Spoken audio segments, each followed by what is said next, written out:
¿Qué tal nuevamente? Bienvenidos a este video del curso de probabilidad y estadística dirigido a estudiantes de ESIME Culhuacán. Y bueno, en esta ocasión vamos a continuar con nuestro tema de la estadística descriptiva, en donde en el video anterior discutíamos cómo podíamos organizar los datos en un histograma y de esta manera ver o inferir algunos resultados de la muestra de datos que teníamos. En esta ocasión vamos a continuar con el mismo ejemplo que discutíamos en el video anterior. Son las cuotas anuales de 40 compañías para un seguro de $25,000 para hombres de 35 años de edad. Y bueno, en esta tabla se muestran eh, los datos de la compañía. Y en esta ocasión vamos a organizar los datos de tal manera que pues podamos visualizar estos datos, porque resulta que en un histograma, cuando nosotros determinamos las clases y empezamos a hacer nuestro diagrama de frecuencias, pues nos quedamos únicamente con la frecuencia de ocurrencia y de esta manera pues perdemos de vista los detalles de los datos que están involucrados. En ese sentido, lo que vamos a hacer es presentar un diagrama de árbol que nos va a dar una información similar a la que nos permite obtener un histograma, pero no vamos a perder la información de los datos. Entonces, dependiendo de los valores que tenga la muestra que nosotros estamos estudiando, vamos a decidir cuál va a ser el valor principal que vamos a denotar o vamos a presentar en un diagrama de árbol y van a ser la función del tronco del árbol. En este caso nos conviene trabajar con las decenas, ¿sí? Que van desde 80 hasta 110. Entonces, en ese sentido, nosotros vamos a poner el primer número que corresponde a las decenas, ¿sí? De los diferentes valores con los que estamos trabajando. Eso va a ser el tronco de nuestro diagrama de árbol. Después, lo que vamos a hacer es trabajar con las unidades que vamos a ir escribiendo, ¿sí? Del lado izquierdo de nuestro diagrama. Observe que los valores que corresponden a la decena 80, ¿sí? Están presentados en el lado izquierdo y únicamente vamos a escribir las unidades. Es decir, aparece un 2, un 5, un 6, un 7, otro 7, un 9 y un segundo 9 separados por una coma que corresponden a las unidades, ¿sí? De las decenas. Entonces, ahí están las hojas, ¿sí? Que corresponden a las decenas 80. Vamos a repetir el mismo procedimiento para las decenas 90 y observe que en las hojas van a aparecer únicamente las unidades separadas por una coma y las vamos a colocar del lado izquierdo, que en este caso corresponden a 15 datos, ¿sí? Note que aquí aparece un doble 9 de unidades y hacia el final vamos a poner dos veces el número 9. Entonces, para la decena 10, ¿sí? Vamos a escribir las unidades que acompañan a esa decena. Aparecen dos ceros, que son los primeros dos hojas, las primeras dos hojas que aparecen. Luego viene seguido de dos unos, que aparecen aquí, también separados por una coma.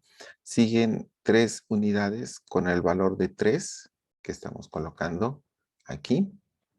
Después sigue la unidad 4, dos unidades 5, una unidad 6, tres unidades 7, ¿sí? Y una unidad 9. Entonces, esas serían las hojas que corresponden a la decena 10 y finalmente las unidades de la decena 11, que en este caso solamente son 3, 0, 0 y 1 que aparecen hacia el final. Entonces, con esto tenemos nuestro diagrama de árbol. Es otra forma de organizar los datos con los que estamos trabajando y tiene la ventaja que nos permite conservar los valores con los que estamos estudiando nuestra muestra. Bien, vamos a continuar analizando este mismo conjunto de datos y ahora vamos a ir separándolos en una cantidad que resulta ser bastante útil para el análisis de datos, que son los percentiles. Pero antes de discutir los percentiles, bueno, vamos a localizar las medidas de tendencia central que ya habíamos discutido en el algoritmo para hacer los histogramas. Aquí tenemos la media, que es 97.9, y queda localizada en esta zona. Fíjese que también queda localizada hacia el centro. Después tendríamos la mediana, que es 98.5, queda por aquí a la derecha de la media. Y finalmente la moda. Recordemos que la moda es el valor que se repite con mayor frecuencia. En este caso es el 95. Bien, ahí están las medidas de tendencia central que también ya habíamos encontrado en un histograma y ahora las presentamos en un diagrama de árbol. Ahora sí vamos a hablar de los percentiles que nos van a permitir separar el conjunto de datos, ¿sí? Por porcentajes. Entonces, en este sentido, la M va a representar el percentil que va a tomar valores entre 0 y 100, ¿sí? Y bueno, la posición en los datos donde se localiza el percentil M lo vamos a determinar con esta ecuación, donde vamos a utilizar la letra P minúscula, que es función del percentil M, y va a ser igual a N, que corresponde al número de datos con el que estamos trabajando. Después se multiplica por M entre 100 y vamos a sumar la cantidad de 1/2. ¿Sí? Esto nos va a permitir conocer la posición en los datos que corresponde al percentil que estamos buscando. Es muy importante para calcular percentiles que los datos estén debidamente ordenados en orden creciente. Bien, entonces vamos a iniciar con el percentil 10. El percentil 10 nos estaría indicando que estamos buscando el 10% del total de datos con los que estamos trabajando. Entonces, lo que tendríamos que hacer es eh, aplicar la ecuación que tenemos aquí. Fíjese que M toma el valor de 10, porque es el percentil 10, dividido entre 100 nos va a dejar 1/10, que se va a multiplicar por el número de datos, que es 40. Entonces, esto se simplifica a 40 entre 10 más 1/2, y esto nos va a resultar en 4.5. Este valor de 4.5 nos va a permitir localizar los datos en nuestra tabla. Ahora, 10 subíndice P lo vamos a utilizar para denotar justamente el percentil 10. Este 4.5 nos está indicando que debemos de tomar los datos que estén alrededor de este valor, ¿sí? Entonces, vamos a tomar el dato 4 y el dato 5 y lo vamos a dividir entre 2. El dato 4 en nuestra tabla pues es 87. El dato 5 también es 87. Si hacemos la suma de estas dos cantidades y lo dividimos entre 2, pues vamos a obtener 87. Entonces observe que el valor 87 corresponde al cuarto dato de 40, ¿sí? Entonces, esto corresponde al 10% de los datos, que lo estamos denotando con este 10 subíndice P. Vamos a calcular otro percentil. Ahora vamos por el percentil 25. Este percentil 25 también lo vamos a encontrar como el cuartil 1, ¿sí? Que corresponde al 25% de los datos que estamos estudiando. Entonces, observe que este percentil 25, pues primero hay que localizar los datos en nuestra tabla. Usamos la misma ecuación, P ahora en el valor de 25, y cuando hacemos 25 entre 100, esto se va a simplificar a un cuarto, que multiplica el valor de 40, que es nuestro total de datos. Así que nos queda 40 entre 4 más un medio. Y esto nos deja en 10.5. Significa que tendríamos que localizar el dato 10 y el dato 11. Los vamos a sumar y los vamos a dividir entre 2. En nuestro caso particular, el dato 10 es 91, que aparece aquí, y el dato 11 es 92, que aparece aquí como dato 11. Hacemos la suma y dividimos entre 2 y nos deja en 91.5, ¿sí? Que sería el 25% del total de datos con los que estamos trabajando. Un ejemplo más, vamos a calcular el percentil 75. En este caso, vamos a poner 75 entre 100, que se simplifica a 3 cuartos, y este 3 cuartos va a multiplicar al 40, ¿sí? Y a este resultado le vamos a sumar un medio. Entonces, observe que 40 entre 4, pues es 10, multiplicado por 3, nos deja 30, más un medio, es 30.5, de tal manera que el percentil 75, ¿sí? Va a estar ubicado con la suma del dato 30 más el dato 31 dividido entre 2, ¿sí?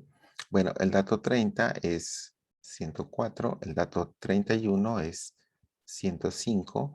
Cuando nosotros hacemos la suma y dividimos entre 2, nos va a devolver el valor de 104.5, ¿sí? Que quedaría entre este valor y este valor. Y bueno, usted puede observar que justo este percentil 75 ya representa 3/4 partes del total de datos, ¿sí? Este valor también se conoce como el cuartil 3, ¿sí? Cuartil tiene que ver con múltiplos de 25. Finalmente vamos a calcular el percentil 90, es decir, vamos a buscar el 90% de nuestros datos. Y bueno, vamos a volver a aplicar nuestra misma ecuación, en donde ahora m toma el valor de 90 dividido entre 100 multiplicado por 40 más un medio. Bueno, cuando nosotros hacemos esta operación y sumamos un medio, nos va a dejar el valor de 36.5. Significa que el 90% de los datos los vamos a localizar en el dato 36 más el dato 37 dividido entre 2. Entonces, el dato 36 es el valor de 107, que estaría localizado aquí. El dato 37 es 109. Cuando nosotros hacemos la suma y dividimos entre 2, pues nos devuelve el valor de 108, que quedaría entre estos dos datos y que efectivamente corresponde al, perdón, entre estos dos datos que corresponde al 90% de los datos con los que estamos trabajando. Bien, entonces, nada más como eh, una nota, el percentil 50 es igual a la mediana, que nosotros ya habíamos calculado previamente, y es 98.5. Entonces se queda como ejercicio para ustedes, ¿sí? Que demuestren que el percentil 50 es el valor de la mediana. Bien, entonces estos percentiles nos van a permitir tener una forma diferente de analizar los datos, como lo vamos a seguir discutiendo en este video. Entonces, eh, muchas veces es muy importante el saber cómo están distribuidos nuestros datos. Entonces, digamos que una manera de ver qué tan dispersos están nuestros datos, pues es hablar del rango. El rango no es otra cosa que la medida más simple de la variabilidad, ¿sí? Y esta variabilidad es una medida de qué tan separados están los datos, ¿sí? O qué tan juntos están los datos. Entonces, el rango es una cantidad básica para ver la dispersión de estos datos y se obtiene con una diferencia, el valor máximo, y a esta cantidad se le resta el valor mínimo de nuestro conjunto de datos. Para el problema que estamos estudiando, pues sabemos que el valor máximo es 111, el valor mínimo es 82, y bueno, esta diferencia nos deja el valor de 29, ¿sí? Y bueno, ese es el rango en donde van a estar localizados nuestros datos. Bien, una forma adicional de poder visualizar cómo están nuestros datos distribuidos, similar a un histograma, pues es un diagrama de dispersión de puntos. Y para ver el diagrama de dispersión de puntos, pues es importante conocer el rango. Entonces, lo que nosotros vamos a hacer es trazar una recta horizontal y trazar la escala en donde vamos a partir de nuestro valor mínimo y la vamos a finalizar en nuestro valor máximo, que para el problema que estamos estudiando es o toma el valor de 111. Y entonces cada uno de los datos lo vamos a representar como un punto que vamos a ir localizando sobre esta recta horizontal, ¿sí? El primer valor que teníamos es 82, entonces localizamos un punto en el valor de 82. Si una cantidad se repite, pues entonces localizamos un segundo punto sobre ese mismo valor, ¿sí? Entonces vamos a tener toda la información de nuestra muestra representada con un diagrama de dispersión de puntos. Es muy parecido a un histograma, pero este diagrama tiene la ventaja de que tenemos a la vista el valor de cada uno de los datos con los que estamos trabajando. Bien, en este diagrama de dispersión de puntos también podemos localizar las medidas de tendencia central.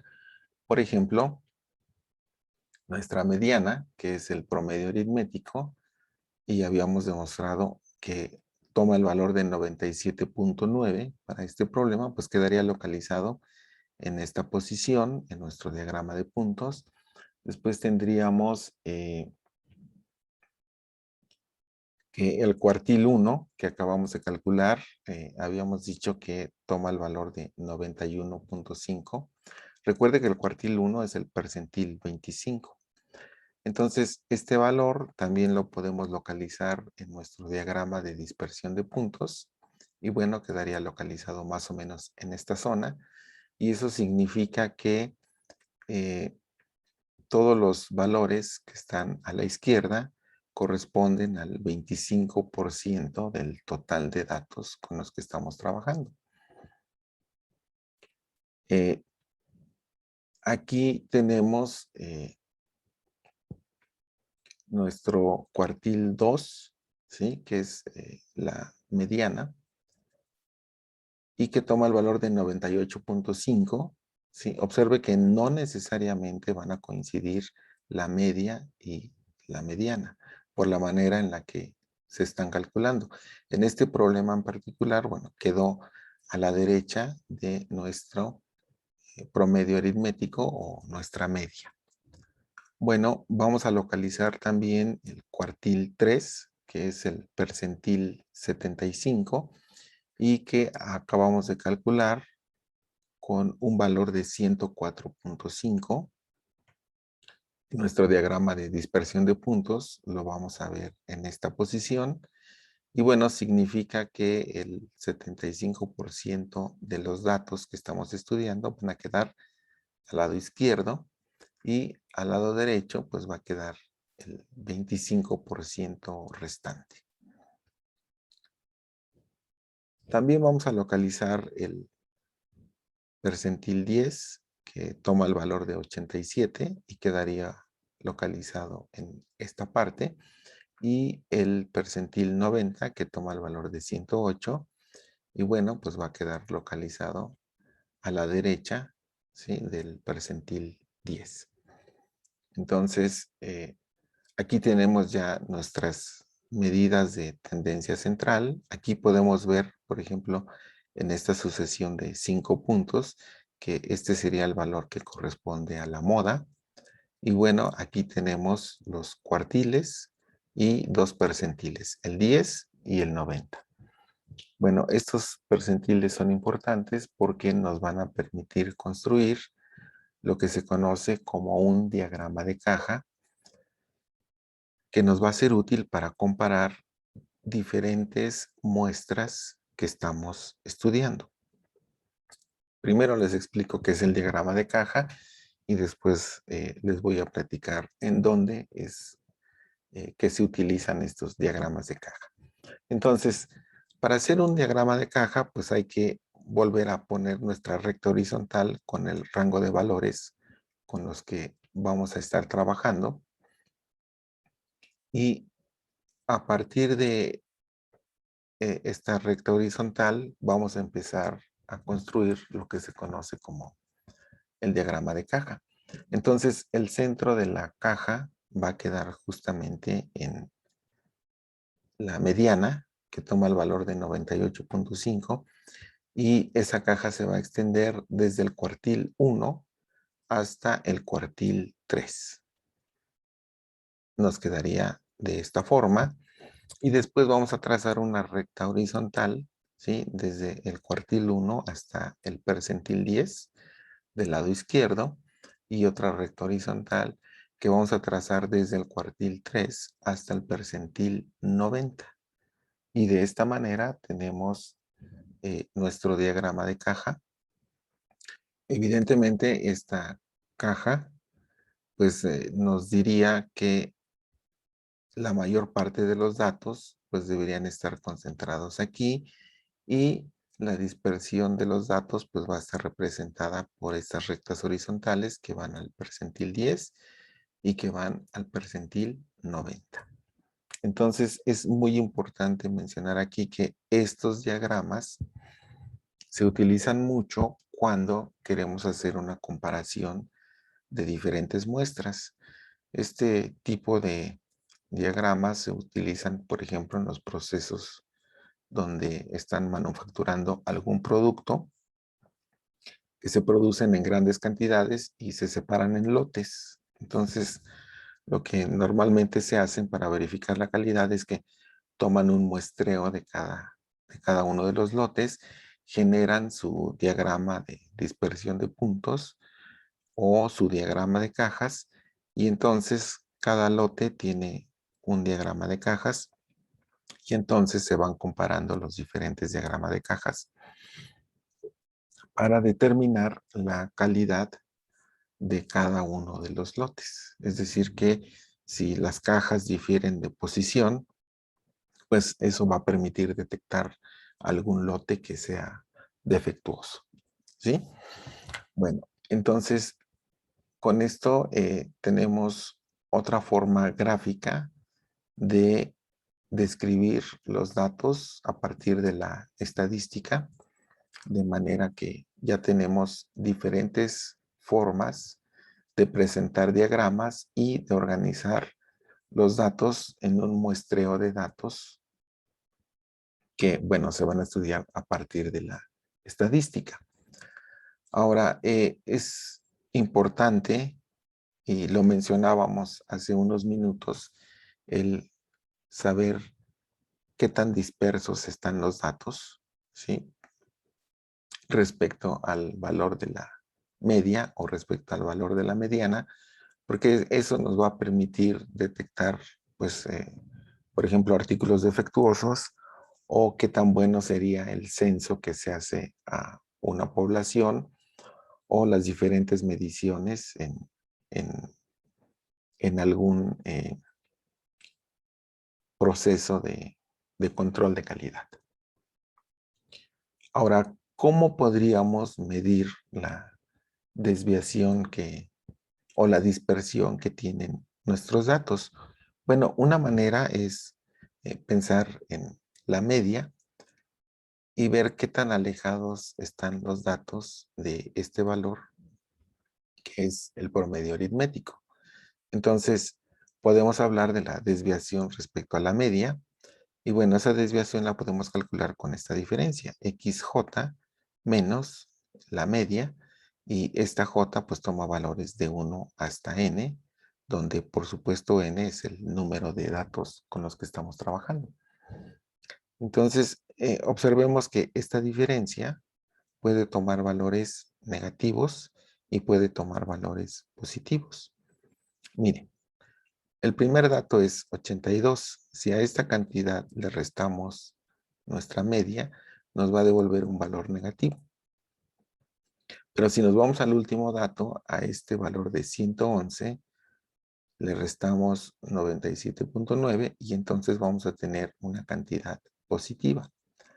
Entonces, eso significa que del lado izquierdo, cuando hacemos esta operación, pues vamos a tener valores negativos y del lado derecho vamos a tener valores positivos después de hacer esta diferencia. Entonces, bueno, si lo vamos haciendo de una manera analítica, apoyándonos de la matemática, pues tendríamos que hacer esta resta y después ir acumulando el valor de esas diferencias. Entonces, eh, por las propiedades que conocemos de las sumas, pues esta resta la podemos separar en dos sumas, ¿sí? Entonces, fíjese que esta suma que tenemos aquí, pues corresponde a n veces el valor de la media, por la definición que dimos de la media o del promedio aritmético. Y esta segunda suma, aquí tenemos el valor de la media, que funcionaría como una constante, porque no va a cambiar en cada uno de los valores que toma J. Entonces, esta suma va a ser n veces el valor de la media. Y como tenemos una resta aquí, cuando nosotros hacemos esta operación, nuestro resultado va a ser 0. De tal manera que la desviación respecto a la media no nos va a dar una información útil que nos permita conocer qué tan dispersos están los datos. En ese sentido, necesitamos una cantidad más fina que nos permita conocer esos valores. Entonces, vamos a hablar de la varianza. La varianza se va a definir de esta manera, ¿sí? Fíjense que es la misma diferencia que teníamos, xy menos la media, pero ahora esta diferencia está elevada al cuadrado, de tal manera que esta siempre va a ser una cantidad positiva. Y vamos a ir acumulando esas diferencias para cada uno de los datos, desde 1 hasta n, que es el total de datos que tenemos. Y bueno, esta cantidad va a estar dividida entre n menos 1, ¿sí? Este n menos 1 está asociada a los grados de libertad. Y vamos a ejemplificarlo, ¿sí? Este n menos 1 es importante mencionar que aparece cuando estamos trabajando con muestras de población. Vamos a ver qué queremos decir con grados de libertad. Bueno, con grados de libertad, vamos a suponer que tenemos 4 datos Y nosotros sabemos que x1 menos la media toma el valor de 8, x2 menos la media toma el valor de menos 6 y x3 menos la media toma el valor de 2. ¿Sí? ¿Qué significa eso? Que el cuarto dato ya no puede ser cualquier valor. Ese cuarto dato va a estar restringido, ¿sí? O determinado por esta cantidad.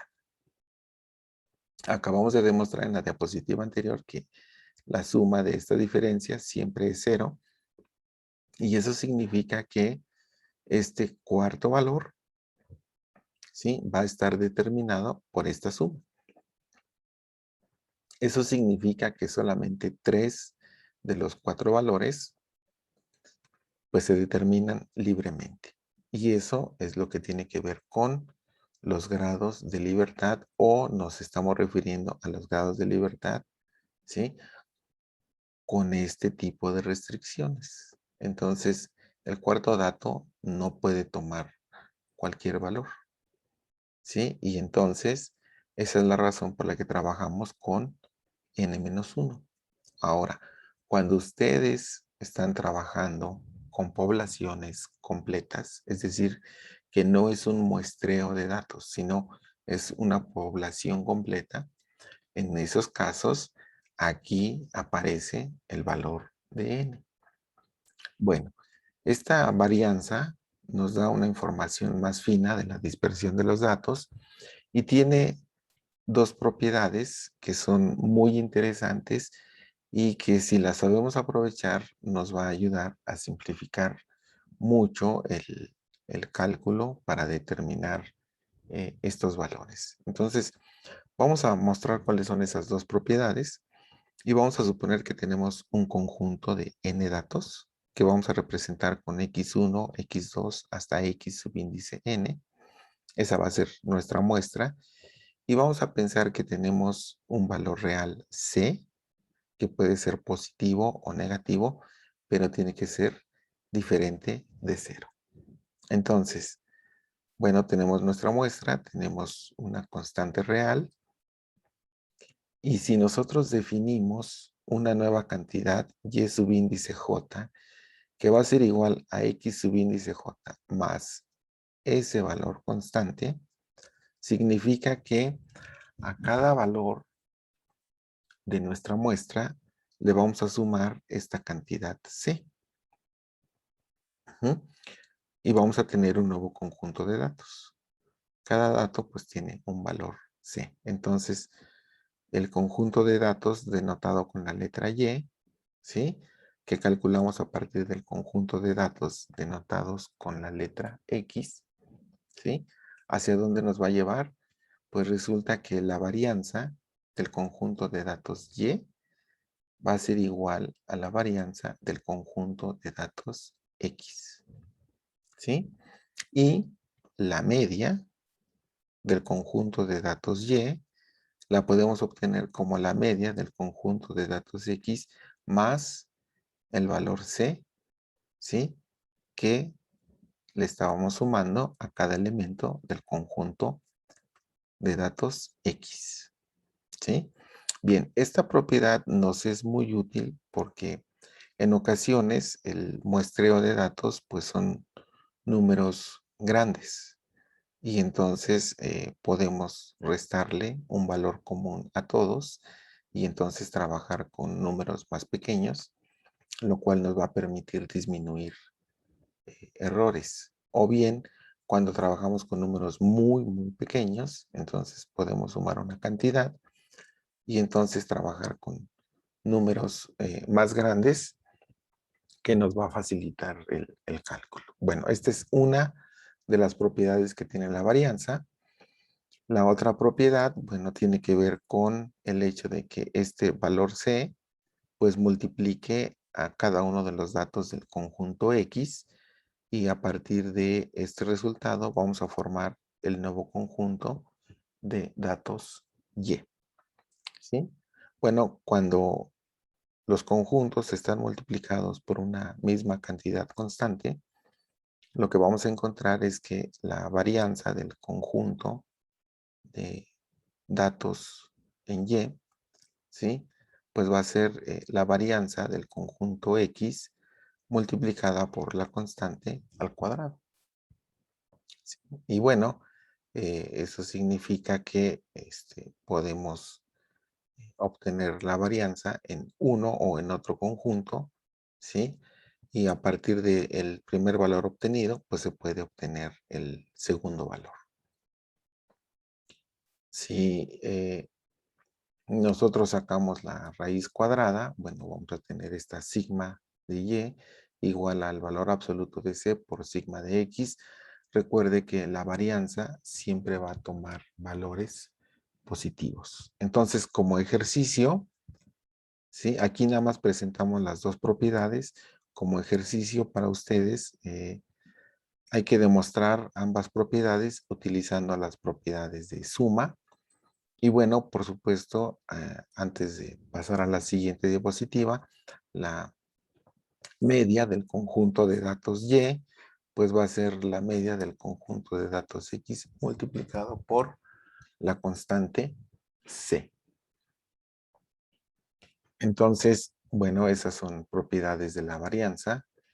Y bueno, a partir de esta varianza, podemos obtener o conocer con mayor detalle la desviación de los datos y esta cantidad se conoce como la desviación estándar, que no es otra cosa pues más que la raíz cuadrada de la varianza, ¿sí? Y bueno, esta desviación estándar la podemos calcular a partir de nuestra varianza que habíamos definido como esta diferencia xy menos la media elevada al cuadrada y vamos a sumar en todo el conjunto de datos, desde el primer dato hasta el último dato. Entonces, observe que lo que yo tengo en esta expresión, pues es un binomio que se está elevando al cuadrado. Entonces, cuando nosotros elevamos ese binomio al cuadrado, pues vamos a obtener un trinomio cuadrado perfecto y entonces vamos a tener tres términos, ¿sí? En donde vamos a hacer la suma. Y para hacer esta suma, pues vamos a separarla en tres sumas. Como aparece aquí, la primera suma, pues es cada uno de los datos elevado al cuadrado. La segunda suma tiene que ver con el producto de 2 por la media, que recuerde que ya es un valor constante, y va el dato xy, que vamos a sumar desde 1 hasta n, y la última suma tiene que ver con el valor de la media al cuadrado. Entonces, estas son propiedades de las sumas. Este término en particular, me gustaría que notara que este 2 funciona como una constante, entonces puede salir de la suma. La media también ya es un valor que una vez que se calcula no va a cambiar, entonces lo podemos dejar fuera también de la suma y nos quedaríamos nada más con la suma de x subíndice y. Y por la definición de la media, ¿sí? Esta media dijimos que es 1 entre n por la suma de valores. Entonces, esta n la podemos pasar del lado izquierdo multiplicando. Y entonces, esta suma la vamos a reemplazar por el valor n que multiplica a la media. ¿Sí? Entonces, fíjese que este primer término lo vamos a dejar tal cual. Aquí va a aparecer. Pero este segundo término ya podemos resolver toda la suma y nos va a quedar 2 por n por la media cuadrada, porque aquí aparece una media y de aquí obtenemos otra vez el valor de la media, entonces nos queda el término elevado al cuadrado. Esta es una cantidad constante, cuando aplicamos la suma, pues nada más nos queda la constante multiplicada por n. Y entonces, el único término en donde aparece la suma es el primero. Estos dos términos son semejantes y se pueden simplificar de tal manera que nuestra, nuestra suma la podemos simplificar a estos dos términos, ¿sí? Nos faltaría dividir entre el n-1, ¿sí? Cada uno de estos términos y entonces nuestra varianza la podríamos escribir como esta suma dividida por n-1 menos esta cantidad dividida entre n-1, que corresponde al segundo término que ya habíamos simplificado. Y entonces a esta cantidad le sacamos la raíz cuadrada y de esta manera obtenemos la desviación estándar. Entonces, esta ecuación que estamos presentando aquí, eh, la gran mayoría de las ocasiones nos resulta un cálculo más sencillo que la misma definición de varianza, ¿sí? Ahora aquí también quiero mencionar que eh, este tipo de cálculos y de sumas normalmente ya vienen programadas en la mayoría de las calculadoras comerciales. Entonces, lo único que hay que hacer es buscar el modelo de su calculadora y en el manual debe de venir explicado cómo se calculan estas medidas de tendencia central para cada uno de los modelos. Eh, entonces, esto es importante porque muchas veces las muestras corresponden a datos o a muchos datos y entonces lo mejor es ya tener el programa para hacer el cálculo y de esa manera pues evitar algunos errores aritméticos que pudieran surgir al momento que estamos trabajando los datos, digamos, de manera manual, ¿no? O en una hoja de cálculo. Entonces, bueno, con esto concluimos nuestro video. Espero que les sea útil y bueno, pues los espero en el siguiente video.